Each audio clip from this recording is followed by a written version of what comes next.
En Venezuela, hablar de democracia es una asignatura pendiente por la cantidad de libertades que se han perdido. Muchas personas, por el simple hecho de manifestarse, de dar a conocer su opinión o no estar de acuerdo en algunas de las acciones del régimen, terminan encarceladas de manera injusta, sin tener una defensa digna y sin tener ni siquiera claro por qué los están deteniendo y los están secuestrando, apartándolos de todas sus libertades. Hay gente que está dispuesta a darlo todo por ayudar a los que están encarcelados, aún teniendo mucho miedo. Hoy vamos a hablar de eso, precisamente, del miedo que se siente en Venezuela, del miedo que es trabajar, del miedo que es defender y del miedo que es vivir en un país donde no hay libertades y donde la democracia definitivamente se ha distanciado de la población. Hoy los defensores de derechos humanos rompen el miedo y nos hablan de la verdad que está ocurriendo y de los temores que ellos tienen y con los cuales deben sobrevivir a diario. Hola, yo soy Mauricio, esto es A Carta Cabal. Suscríbete a nuestro canal, activa la campana de notificaciones para que sepas cuando subimos más contenido. Vamos a iniciar de inmediato con este tema que da vergüenza y que el mundo debe conocer lo que pasa cuando hay miedo a la hora de ejercer justicia.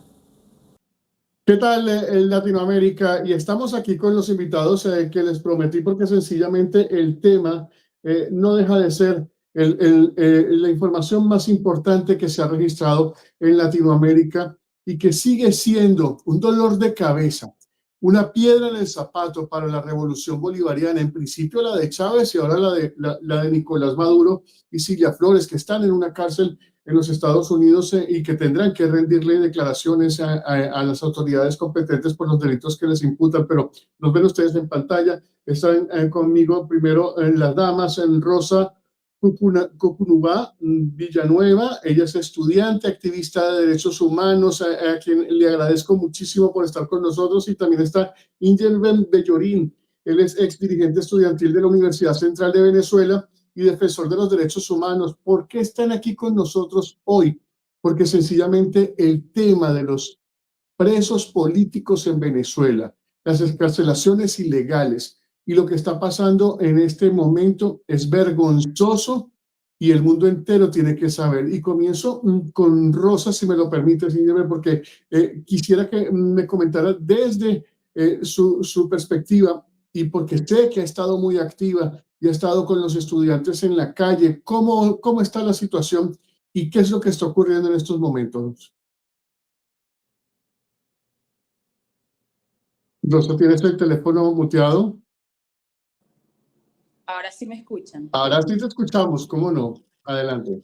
Ok, bueno, lo que podemos ver en estos momentos, después de los acontecimientos sucedidos el 3 de enero, es que se hizo un anuncio que iba a haber un número, o sea, se iba a liberar un número importante de presos políticos. Este anuncio se hizo el 8 de enero y bueno, cuando se hizo público, los familiares de los presos políticos se dirigieron a las afueras de los distintos centros de reclusión a la espera de las excarcelaciones. Y bueno, hasta la fecha de hoy tenemos menos de 200 excarcelaciones y cuando hay miles de presos políticos. Entonces, bueno, lo que se ha visto, evidentemente, son las familias a las afueras de los centros de reclusión exigiendo la libertad de los presos políticos, entendiendo que, bueno, primero que nada no deberían estar allí porque, bueno, pensar distinto no es un delito.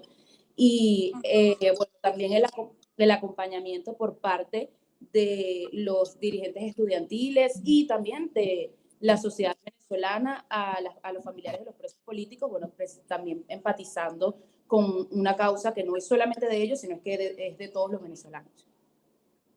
Inger, ¿cómo ves tú la situación?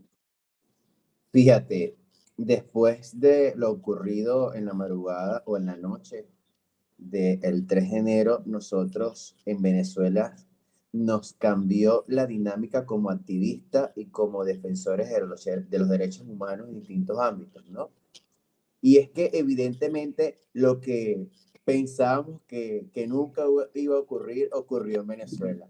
Yo sí quiero empezar mi intervención dejando claro que sigo en el país y que todo lo que pueda decir también limita mis libertades en Venezuela, porque evidentemente ha avanzado como fue la captura del ciudadano presidente usurpador, ¿no? Pero, sin embargo, continúan aquí en Venezuela. Entonces, cualquier cosa que uno pueda decir, evidentemente, eso puede ser válido para persecuciones. Sin embargo, hemos Y perdido el miedo en estas antes últimas de semanas. que continúes, quiero aclarar que los dos comprendemos la situación de los dos, entendemos la situación de los dos y les pedimos a ustedes, por favor, la mayor ponderación, las preguntas que ustedes crean que no deben contestar. Entendemos las razones y las comprendemos porque es muy fácil nosotros estar desde afuera, ustedes están desde adentro y conocemos todo lo que puede ocurrir y todo lo que está ocurriendo. Así que gracias por la aclaración y de verdad que agradecemos muchísimo y por eso es tan valioso esta entrevista que ustedes nos están dando, porque muy pocos desde adentro hablan y desde afuera todo el mundo opina y todo el mundo es experto en la materia. Entonces, adelante con tu intervención. Gracias, sí, es interesante que, bueno, que todos los que nos están viendo a través de esta plataforma puedan entender un poco la realidad de nosotros los activistas en Venezuela, que muy poco podemos hablar, pero sí podemos expresar lo que sentimos. Inicié mi intervención hablándoles lo importante y lo resaltante que fue lo ocurrido esa noche, que evidentemente marca un antes y un después en el desarrollo político, social y económico de Venezuela. Evidentemente, estamos en un proceso de transición donde no se puede decir que ha iniciado, pero estamos pujando, ¿no? Para que esa transición llegue, porque lo vamos a lograr, porque siguen los detenidos, la cantidad enorme de presos por causas políticas, pero también sigue la diferencia entre el discurso y lo que hago, porque el discurso es que quiero diálogo, el discurso es que quiero hablar, el discurso es que la Venezuela que viene adelante es una Venezuela entre todos, pero siguen los familiares de los presos políticos afuera inhumanamente, pasando vulnerabilidades, pasando angustia, frío, llanto, persecución, amenaza. Entonces yo sí creo que, como dice la teoría de Jean Carbonell, que en la sociología pareciera que es distinto lo que yo digo a lo que hago. Entonces eso es lo que ha repercutido en estos últimos días.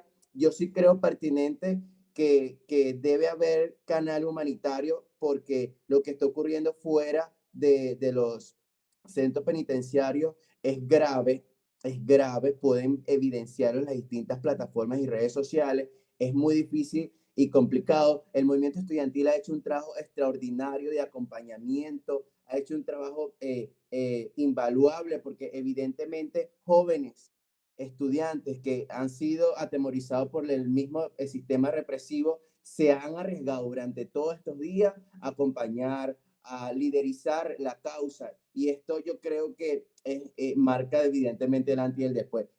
El que conoce la dinámica de Venezuela y han llevado adelante todo este proceso, en diciembre esto no se podía hacer. Sin embargo, este miedo, gracias a esa acción de esa presión internacional que han tenido los actores políticos, los partidos políticos, las organizaciones de la sociedad civil, las ONG, gracias al esfuerzo de millones que hacían que por persecuciones se tuvieron que ir de Venezuela, se logró que el 3 de enero se concretara lo que se concretó. Pero ahora es responsabilidad de los que estamos en Venezuela que avance hacia la transición para lograr unas elecciones libres.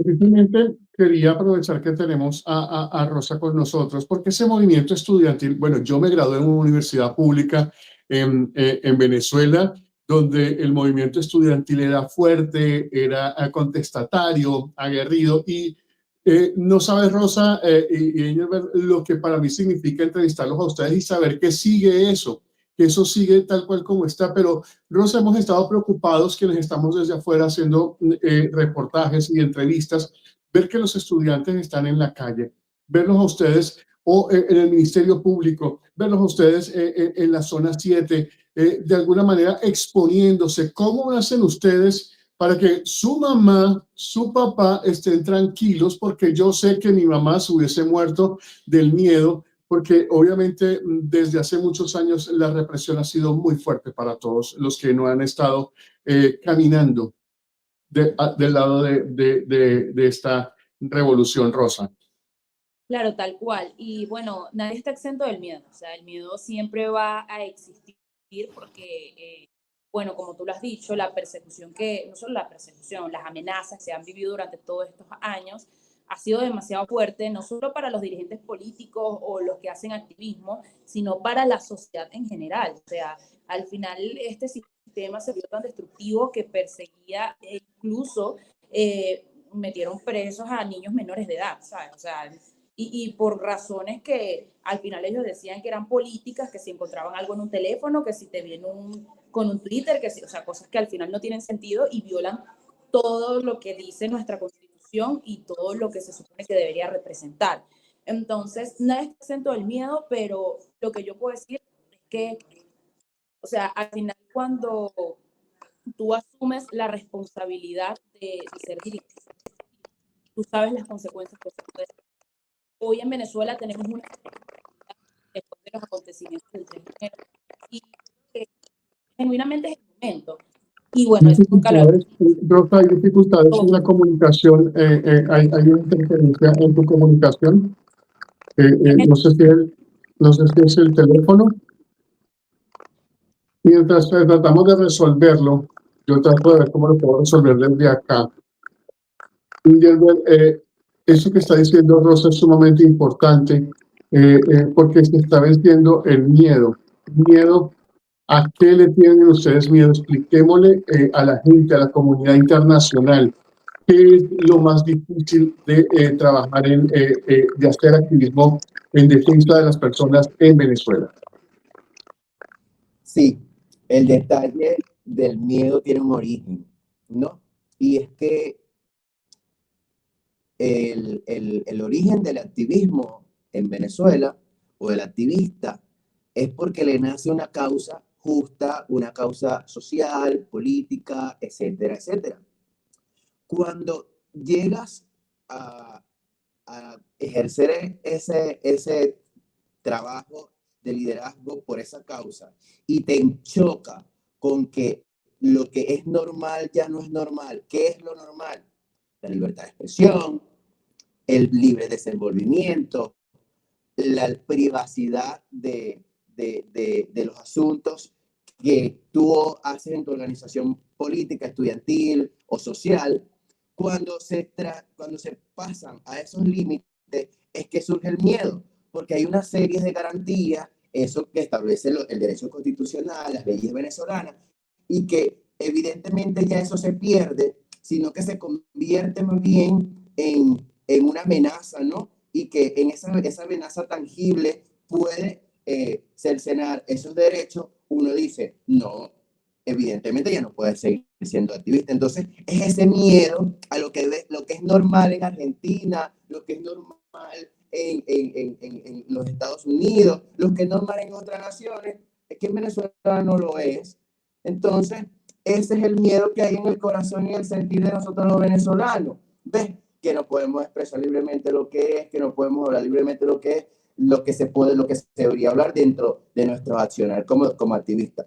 Entonces, es el miedo que evidentemente sembraron en cada uno de los venezolanos y aperturadamente es en el que ejerce el liderazgo, el que ejerce algún activismo. Miedo a ser detenido. Claro que tenemos miedo a ser detenidos.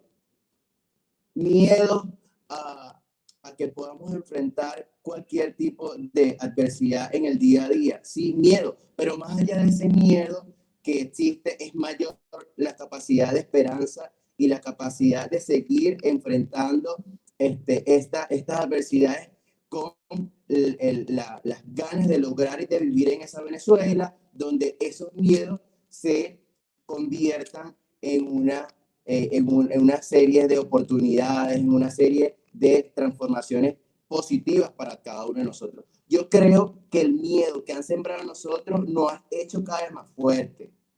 Cada vez que arremete contra un activista, hemos sido más fuertes. Hemos tenido la capacidad de responder positiva, argumentativa, y mientras no han hecho represalia contra muchísimos represores, contra muchísimos activistas, hay una serie de activistas formándose, hay una serie de generaciones formándose en las universidades del país y que eso permite de que mientras unos están ejerciendo el activismo, otros se están formando para transformar y seguir por la lucha por Venezuela. Que yo sí creo que hay una oportunidad de que sea rápido la, la, salida. la institucionalización del país.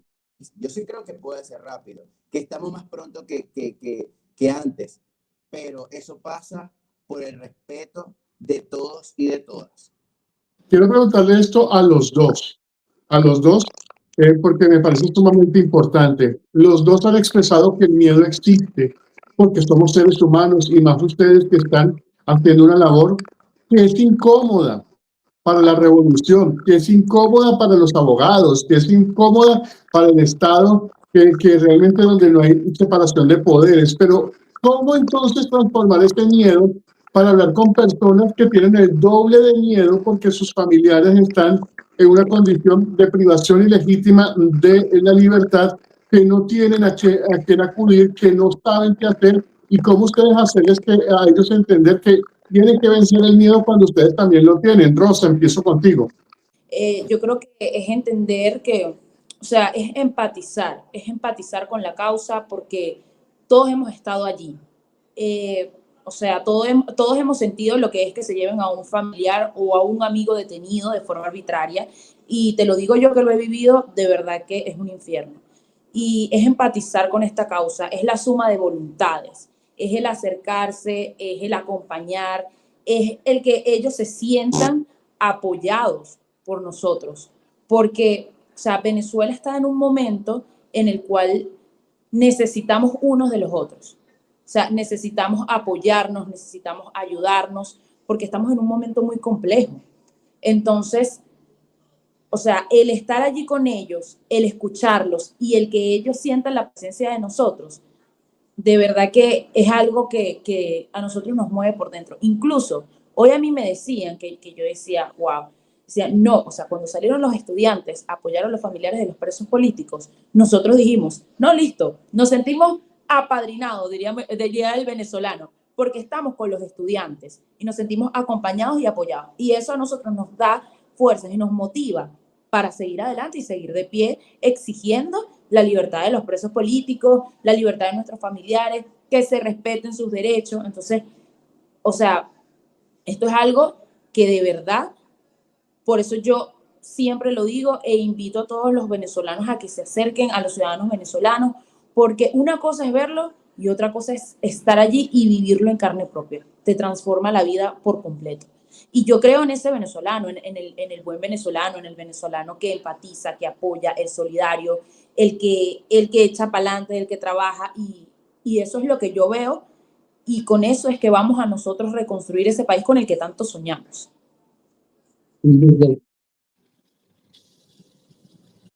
Ingenberg, tienes muteado el micrófono. El micrófono. Ahora sí. Miren, hablar de miedo por más de 25 años es hablar de toda mi juventud. La verdad que hemos crecido bajo la sombra del miedo. La verdad que hemos crecido bajo unas circunstancias de entre lo que sueño y lo que quiero versus lo que es, lo que vivo día a día, ¿no? Y tratando de entender, ¿no? En medio de esta entrevista, lo que significa el miedo para un joven que evidentemente cumplimos un rol de dirigente estudiantil, que cumplimos un rol en juventudes de partido, que cumplimos rol en creando organizaciones de la sociedad civil. Vérmole, el miedo parejo, y me disculpan la palabra a todos los que me están escuchando, a que evidentemente tu nombre esté en un teléfono de un Digecim o de un SEBIN. Eso es un miedo parejo. Que tu pasaporte sea anulado. Ese es un miedo parejo. O sea, Esa es la descripción del miedo del día a día que vivimos nosotros de los 25 años que hay, que son los 25 años de edad que tenemos cada uno de nosotros, los jóvenes venezolanos. Ese es el miedo.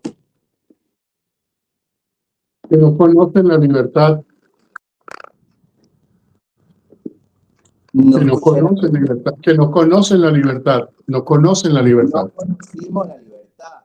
Por eso cada vez que tengo debate con algunos adversarios por ideología política, que bueno, yo respeto a cada quien su forma de pensar, siempre y cuando también me respeten la mía, y yo le digo, hermano, tú y yo nacimos en revolución, pero ¿cuál ha sido el resultado? Vayan a la universidad a ver cómo se encuentran los servicios estudiantiles. Vayan a los sectores populares para que vean si hay agua y luz.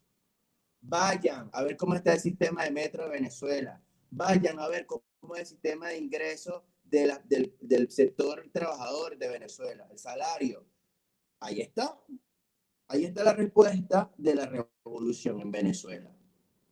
Que eso ha costado para los activistas políticos, activistas sociales, dirigentes estudiantiles, ¿se ha costado? ¿Qué ha costado? Tener que sobrellevar el miedo en Venezuela. Ahora, ¿cómo salir a defender lo indefendible cuando el gobierno, la revolución, como se llame esto, niega la existencia de presos políticos, sino de políticos presos? Fíjense, la presunción de negar los presos y detenidos políticos en Venezuela, evidentemente es parte de una agenda política del sector oficialista. Es parte de una agenda política que se ha desenmascarado gracias al trabajo de las ONG, de los partidos políticos, de los liderazgos políticos, de la sociedad civil, pero es parte de esa agenda porque evidentemente tenían miedo de que le ocurriera lo que ocurrió. Ahora, ¿cómo mienten que tienen detenidos si ellos mismos acaban de decir que iban a soltar? Me acuerdo que el 8 de enero dijeron que iban a soltar a todos los detenidos, pero que además de eso tienen familiares fuera de las cárceles, de los centros de reclusión. ¿Cómo ahora tú desmientes? La mentira tiene patas cortas, le llega el final en cualquier momento. No se puede mentir porque eso sale. Ahí está. Tal cual, es innegable. O sea, no hay forma ni manera. Es muy deficiente, pero les agradezco enormemente, en nombre de todas las personas, el trabajo que ustedes están haciendo. Siéntanse orgullosos porque nosotros estamos orgullosos del trabajo que ustedes están haciendo. Yo cuando los escuchaba decía, yo tengo 53 años, los cumplí recientemente ahorita en diciembre, y yo quiero volver a Venezuela. Yo le decía a Engelbert que yo quería irme a comer esa reina pepiada allá en Caracas y me la voy a comer con ustedes, y quiero acompañarlos y darles ese abrazo personalmente que hoy se los mando de manera virtual. Muchísimas gracias en nombre de todos los venezolanos. Muchísimas gracias por estar con nosotros, Rosa. Muchísimas gracias. Un saludo a Engelbert también. Y a ustedes, amigos, como siempre les decimos, cuídense mucho, pórtense bien. Pronto nos volveremos a ver. Para muchos hablar desde el interior de Venezuela es algo sumamente difícil, porque cuando no se va la luz hay problemas con el internet o sencillamente no existe una señal de internet sólida o estable como nos ha pasado durante esta entrevista. Lo cierto del caso es que pudimos tener acceso a la información y tener conocimiento de lo que ocurre adentro, desde la revolución, con los protagonistas que son las personas que están allí, que son los encargados de luchar y velar porque se respeten los derechos humanos de quienes no pueden hablar. Hoy hemos conocido una verdad más de lo que ocurre en esta revolución. Yo soy Mauricio, esto es A Carta Cabal. Suscríbete al canal, activa la campana de notificaciones y comparte este video. Muchas personas más tienen que saber lo que ocurre allí, en el corazón de la revolución bolivariana, que es vergonzoso.